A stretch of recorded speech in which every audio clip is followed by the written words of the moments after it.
नमस्कार स्टूडेंट्स। देखो, सबसे पहले तो मेरे सभी भाई बहन जो विवाहित है उनको आज के पर्व करवा चौथ की हार्दिक बधाई, हार्दिक शुभकामनाएं। और जो अविवाहित है उनको बधाई देने की वैसे भी आवश्यकता नहीं है, क्योंकि वो तो वैसे ही बधाई के पात्र है। चलो ठीक है। देखो, अपने हिस्ट्री की ऑनलाइन क्लास चल रही थी और पिछला जो वीडियो था उसमें अपने कुमारगुप्त और स्कंदगुप्त के बारे में अपने पढ़ा था। एक प्रकार से गुप्त शासकों का अपने पूरा अध्ययन हो चुका है। अब देखो, मैं आपको एक बात यहाँ पे कहना चाहूंगा कि पिछले 2-3 दिन से मेरे पास में से कमेंट आ रहे हैं कि सर चौथा पार्ट पढ़ाओ, चौथा पार्ट पढ़ाओ। तो ये चौथे पार्ट के बारे में देखो थोड़ी सी आपको मैं एक बार डिटेल दे देता हूँ। अपने जो इतिहास की बुक है इसमें अपने चौथा जो पार्ट है मुगल आक्रमण, उद्देश्य एवं प्रभाव, ये चैप्टर है अपने। इसमें 3 खंड थे, एक तो अरब आक्रमण, एक तुर्क आक्रमण और एक मुगल आक्रमण। क्लियर है इतनी बात? तो देखो, अरब आक्रमण वाला था ना, 3 भाग थे इसमें। पहला कौन सा था? अरब आक्रमण। इस अरब आक्रमण वाले भाग को तो चौथे पार्ट से क्या कर दिया गया है, आपके सिलेबस से हटा दिया गया है। इसके बाद में दूसरा भाग है, इसमें आपके चौथे पार्ट का है तुर्क आक्रमण।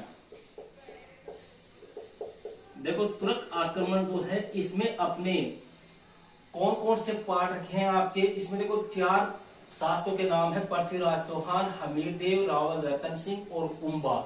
ये 4 शासक है। तो अपने इस बार जो सिलेबस है ना, उस सिलेबस में चौथे पार्ट में जो तुर्क आक्रमण है इसमें एक तो पृथ्वीराज चौहान को रखा है और दूसरा कुंभा को रखा है। ठीक है, पार्ट 4 की बात करें अपने इतिहास की। और तीसरा जो इसका पार्ट है वो है अपने मुगल आक्रमण।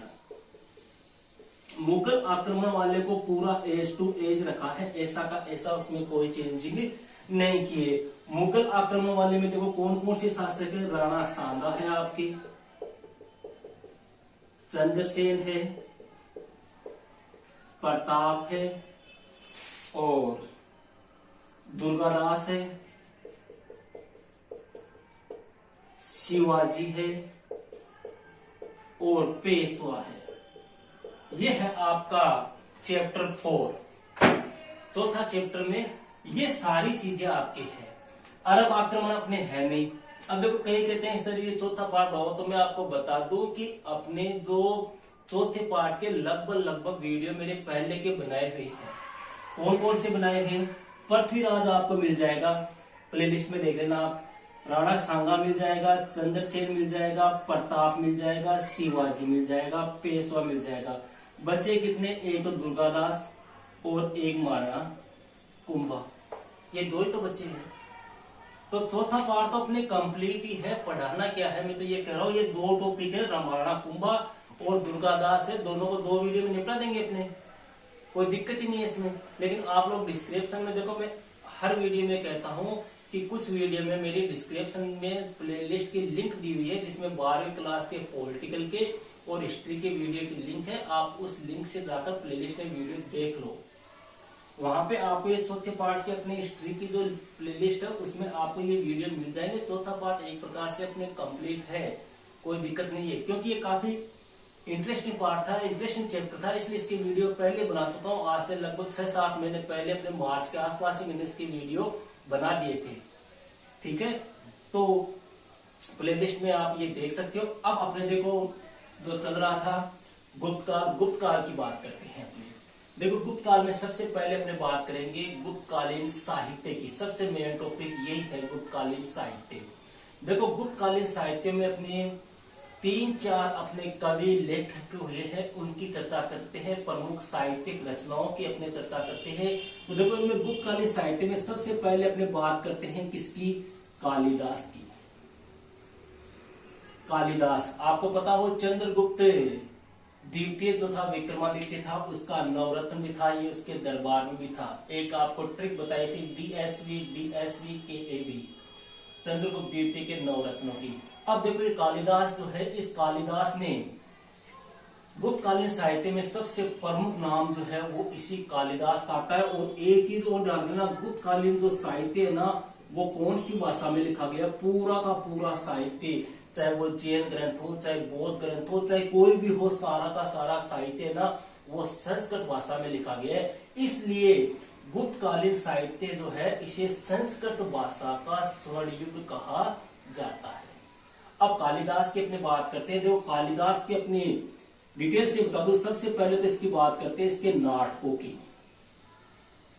कालिदास जो है इसने 3 नाटकों की रचना की थी। सबसे पहला जो नाटक आता है वो था इसका मालविका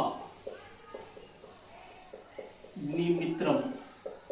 मालविका अग्निमित्रम ये कालिदास के द्वारा लिखा गया सबसे पहला नाटक या सबसे पहली रचना कालिदास की है ना, ये यही है, ये ध्यान रखना।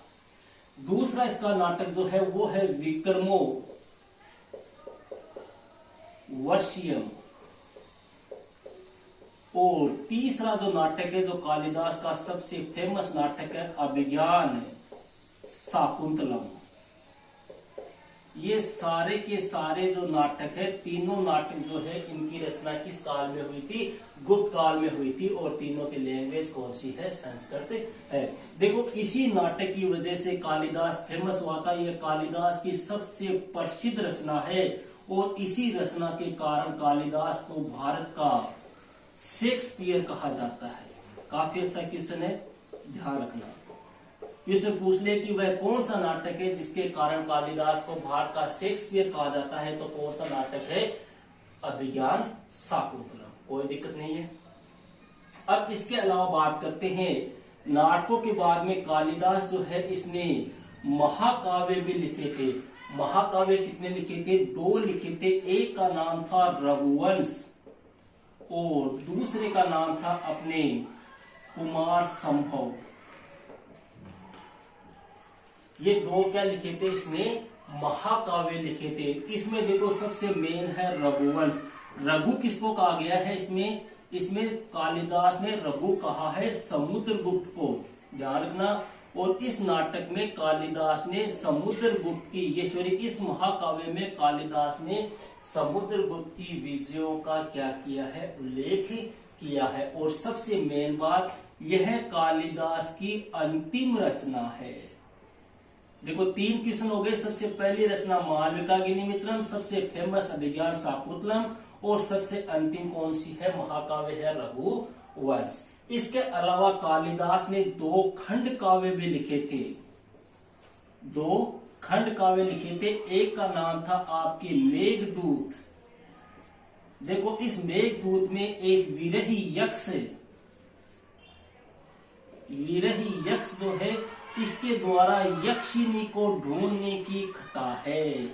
ये क्वेश्चन बहुत बार पूछा है कि विरही यक्ष द्वारा यक्षिनी को ढूंढने की कथा का उल्लेख कौन से खंड काव्य में है या कालिदास की कौन सी रचना में है? तो कौन सा है? मेघदूत। इसके अलावा कालिदास का दूसरा अपने खंड काव्य जो है उसका नाम है ऋतु संहार। ऋतु संहार जो है इसमें कालिदास ने मौसम संबंधी ऋतुओं का उल्लेख किया है। ये हो गई अपने कालिदास की बात। इसके बाद में आगे चलते हैं अपने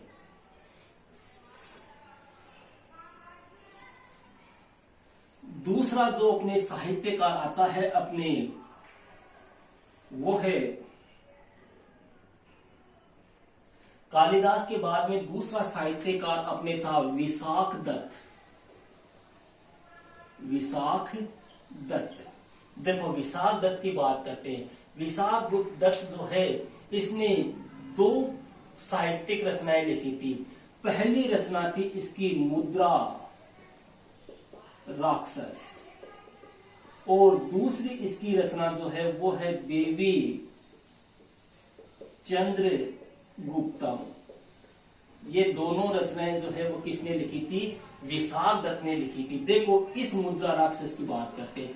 यह भारत का प्रथम जासूसी नाटक है। पहली बात तो यह नाटक जो है वो कैसा है? नायिका विहीन है, मतलब इसमें नायिका नहीं है। क्लियर है इतनी बात? और इसी नाटक में यह कहा गया है कि चंद्रगुप्त मौर्य ने 322 ईसा पूर्व में अपने प्रधानमंत्री कौटिल्य की मदद से गणानंद को हराया था। देखो गणानंद का जो प्रधानमंत्री था उसका नाम था राक्षस, उसका सेनापति जो था उसका क्या नाम था, राक्षस था, इसीलिए इस नाटक का क्या नाम पड़ गया, मुद्रा राक्षस। दूसरा है देवी चंद्रगुप्तम। देखो आपको बताया था मैंने कि समुद्रगुप्त के बाद में शासक बना था रामगुप्त, हालांकि आपकी बुक में उसका उल्लेख नहीं है, गुप्त साहित्य में भी इसका उल्लेख नहीं है। क्यों? क्योंकि यह जो है वो एक निर्बल कमजोर शासक था। इसने अपनी पत्नी ध्रुव देवी जो है वो डर के मारे शकों को सौंप दी थी और बाद में चंद्रगुप्त द्वितीय ने इसकी हत्या की थी और ध्रुव देवी को वापस छुड़ाकर उसके साथ में विवाह किया था। ये सारी कथा जो है ये रामगुप्त जो है इसकी जानकारी हमें विशाख दत्त के कौन से नाटक से मिलती है, देवी चंद्रगुप्तम से मिलती है। इसके अलावा अगला साहित्यकार जो था आपके वो था शूद्रक। देखो शूद्रक की प्रमुख रचना एक ही रचना है, कई बार पूछी हुई है, पूछ लेते हैं आपको, मृच्छकटिकम। मृच्छकटिकम नामक रचना किसने लिखी थी, तो किसने लिखी थी, शूद्रक ने। अब सबसे मेन जो रचना आती है वो आती है आपके विष्णु शर्मा की। विष्णु शर्मा, देखो विष्णु शर्मा जो है इसने भी अपने गुप्त काल में पंचतंत्र की रचना की थी। देखो पंचतंत्र, पंचतंत्र है क्या, यह कहानियों का संग्रह है। कहानियों का संग्रह, कैसी कहानियां हैं इसमें, नैतिक शिक्षा प्रदान करने वाली इसमें कहानियां हैं। और इसकी रचना किस लिए की गई, जो राजकुमार होते थे उन राजकुमारों को नैतिक शिक्षा प्रदान करने के लिए किसकी रचना की गई, पंचतंत्र की रचना की गई। इसके अलावा देखो जो पुराण है उस पुराणों की रचना भी जो है गुप्त काल में ही हुई थी।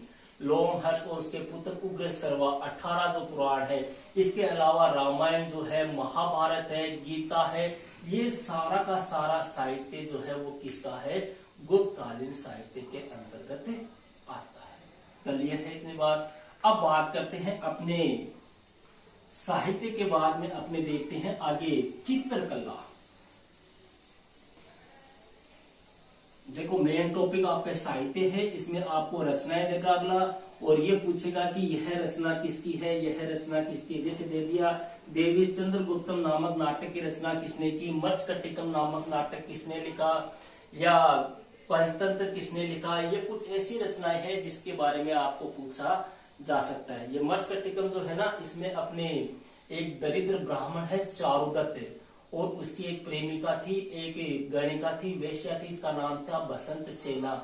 इन दोनों की प्रेम कहानी का इसमें उल्लेख है। हालांकि इतनी डिटेल से कभी पूछते नहीं है, लेकिन आपको बता दें। अब देखो बात करते हैं गुप्तकालीन चित्रकला की। देखो गुप्तकालीन चित्रकला जो है इसमें मुख्य रूप से अपने दो गुफाओं की बात करेंगे, एक तो अजंता और दूसरी है आपकी बाघ की गुफाएं। ये है अपने गुप्तकालीन चित्रकला। देखो सबसे पहले बात करते हैं अजंता की गुफाएं। गुप्त काल के जो चित्र है ना वो कहां से पाए गए, अजंता से और बाघ की गुफाओं से पाए गए। अजंता कहाँ पे है आपके, अपने महाराष्ट्र जो है इस महाराष्ट्र के औरंगाबाद में है, औरंगाबाद में है। क्लियर है, औरंगाबाद एक जिला है महाराष्ट्र में, वहां पर स्थित है आपकी अजंता। देखो इसमें टोटल कितनी गुफाएं हैं, 29 गुफाएं हैं। क्लियर है। इसमें जो चित्र बनाए गए वह पहली सदी से लेकर 7वीं सदी के मध्य बनाए गए। ध्यान रखना, इसमें जो चित्र बनाए गए वह चित्र जो है वो लगभग कौन से धर्म से संबंधित है, बौद्ध धर्म से संबंधित है। जैसे महात्मा बुद्ध का गृह त्याग, महात्मा बुद्ध की तपस्या, महात्मा बुद्ध के अपने महाविनिष्क्रमण की घटना से, महात्मा बुद्ध को ज्ञान की प्राप्ति से, ये सारे चित्रों का संकलन जो है वो किसमें हुआ है, अजंता में हुआ। कहने का मतलब है कि इसमें जो चित्र बनाए गए हैं वो कौन से धर्म से संबंधित है, बौद्ध धर्म से संबंधित है।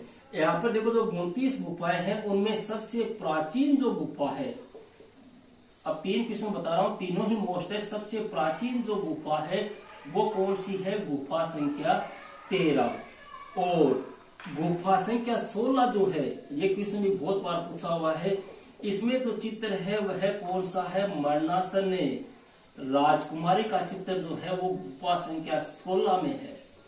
और एक चीज और ध्यान देना, पहले सबसे ज्यादा चित्र जो थे ना, पहले सबसे ज्यादा चित्र भी इसी गुफा में थे, लेकिन वर्तमान में सबसे ज्यादा जो चित्र है ना वो कौन सी गुफा में है, गुफा संख्या 17 में सबसे ज्यादा चित्र है, सबसे ज्यादा चित्र है। इसी कारण इस गुफा को चित्रशाला भी कहा जाता है। इस गुफा को गुफा संख्या देखो 16 में सबसे पहले अपने प्राचीन समय की बात करें तो सबसे ज्यादा चित्र कौन सी गुफा में थे, गुफा संख्या 16 में थे। और मरणासन राजकुमारी का चित्र यहाँ का फेमस चित्र था, वो कौन सी गुफा में था, गुफा संख्या 16 में। लेकिन वर्तमान समय की बात है तो सबसे ज्यादा चित्र जो है वो कौन सी गुफा में है, गुफा संख्या 16 में है, ये 17 में है। इसी कारण इस गुफा को अजंता की चित्रशाला भी कहा जाता है। और यहाँ का प्रसिद्ध जो चित्र है वह माता और पुत्र का चित्र है, और महात्मा बुद्ध के गृह त्याग का जो चित्र है वह भी गुफा संख्या 17 में ही है।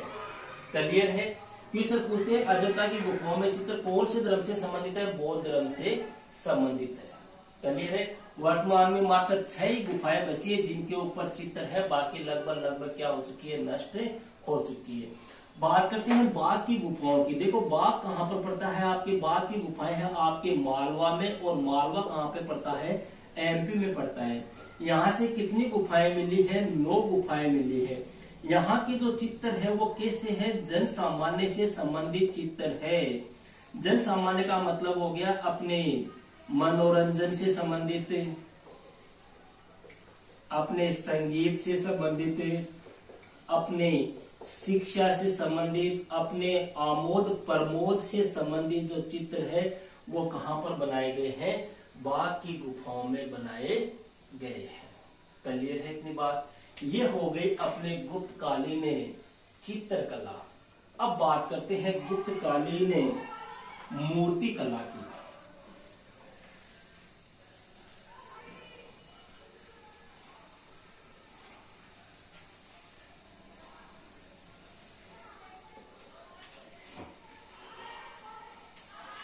गुप्तकालीन मूर्ति कला, देखो मूर्ति कला जो है, इस मूर्ति कला में अपने सबसे पहला क्वेश्चन तो ये आता है कि गुप्त काल में जो मूर्तियां बनाई गई वह कौन सी शैली में बनाई गई, मथुरा शैली में।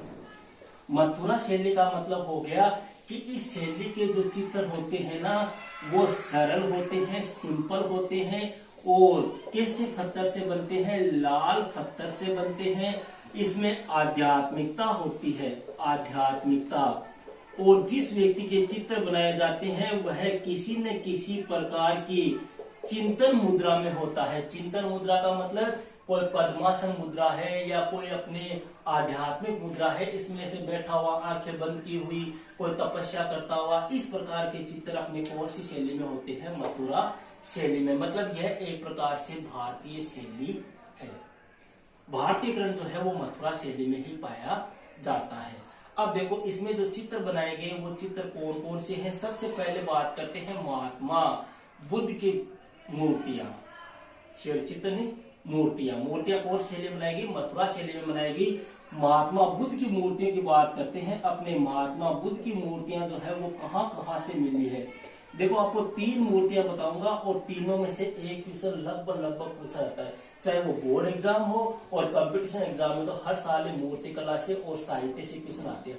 गुप्त काल में सबसे ज्यादा क्वेश्चन जो आते हैं ना वो गुप्तकालीन कला साहित्य से आते हैं, ये ध्यान रखना आप लोग। यहाँ पे आपको रटना पड़ेगा, समझने वाली कोई बात नहीं है। 1 या 2 बार आप वीडियो को देखो, आसानी से आपको याद हो जाएगी। देखो महात्मा बुद्ध की मूर्तियां कहाँ से मिली है, सबसे प्रसिद्ध और सबसे फेमस जो मूर्ति मिली है वो मिली है अपने कहां से, सारनाथ से। सारनाथ में जो मूर्ति है उस मूर्ति में महात्मा बुद्ध बैठे हुए हैं, तो सारनाथ में बैठे हुए बुद्ध की मूर्ति, यह महात्मा बुद्ध की सबसे फेमस मूर्ति है। इसके बाद में मथुरा से मूर्ति मिली है। इस मथुरा में जो महात्मा बुद्ध की मूर्ति मिली है उसमें महात्मा बुद्ध कैसे खड़े हैं, खड़े बुद्ध की मूर्ति है और उनके हाथ जो है वो ऐसे अभय मुद्रा में है। ठीक है। तीसरी जो मूर्ति मिली है वो मिली है सुल्तानगंज।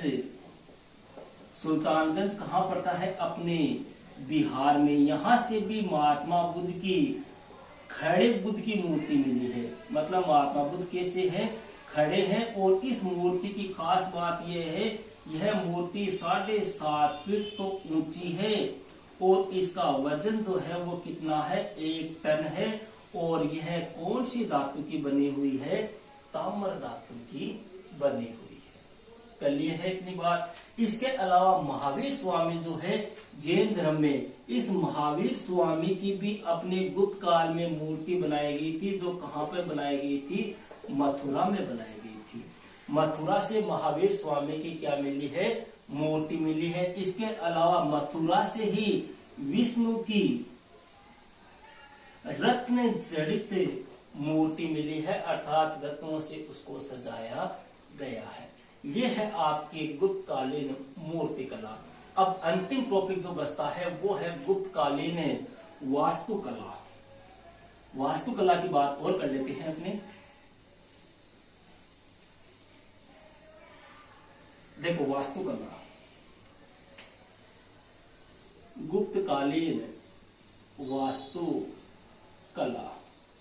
देखो वास्तुकला की बात करें तो वास्तुकला में आते हैं किले वगैरह, मंदिर वगैरह, स्थापत्य वगैरह।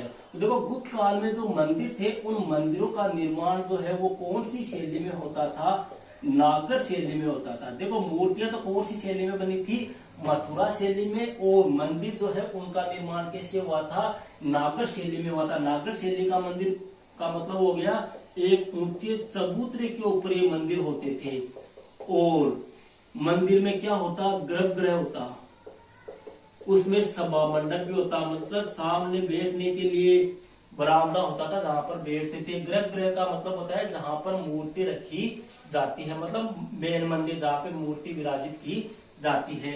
इसके अलावा मंदिर के ऊपर शिखर होता था, शिखर जानते हो, ऐसे मंदिर के ऊपर ऐसे इस प्रकार की रचना। इसके अलावा नागर शैली के जो मंदिर होते हैं उसमें प्रदक्षिणापथ पाया जाता है। मतलब प्रदक्षिणापथ का मतलब हो गया जो अपने चक्कर काटते हैं ना, फेरी काटते हैं, उसको बोलते हैं। इसके अलावा नागर शैली के जो मंदिर होते हैं उनका दरवाजा जो है, एक दरवाजा होता है, मेन दरवाजा होता है, बड़ा दरवाजा होता है, जिसके ऊपर गंगा यमुना की मूर्तियां विराजित होती है। यह खास बात होती है नागर शैली के मंदिरों की। और नागर शैली के जो मंदिर होते हैं उनका निर्माण ईंट व पत्थरों से किया गया था। गुप्त काल में जो नागर शैली में जो मंदिर बनाए थे उन मंदिरों का निर्माण ईंट व पत्थरों से किया गया। प्रमुख मंदिरों की बात करें तो सबसे पहला मंदिर आता है तिगवा का विष्णु मंदिर। तिगवा कहां पे पड़ता है, आपके एमपी में। देखो ये ध्यान रखना, ये पूछते हैं यहाँ पे कि तिगवा का विष्णु मंदिर कहाँ पे है, तो कहाँ पे है, एमपी में है। विष्णु मंदिर देखो आपको पता हो कि गुप्त काल का जो राजकीय धर्म था वो कौन सा धर्म था, वैष्णव धर्म था। इसलिए यहाँ पर सबसे ज्यादा जो मंदिर है वो विष्णु के ही अपने को मिले हैं, यह राजकीय धर्म था।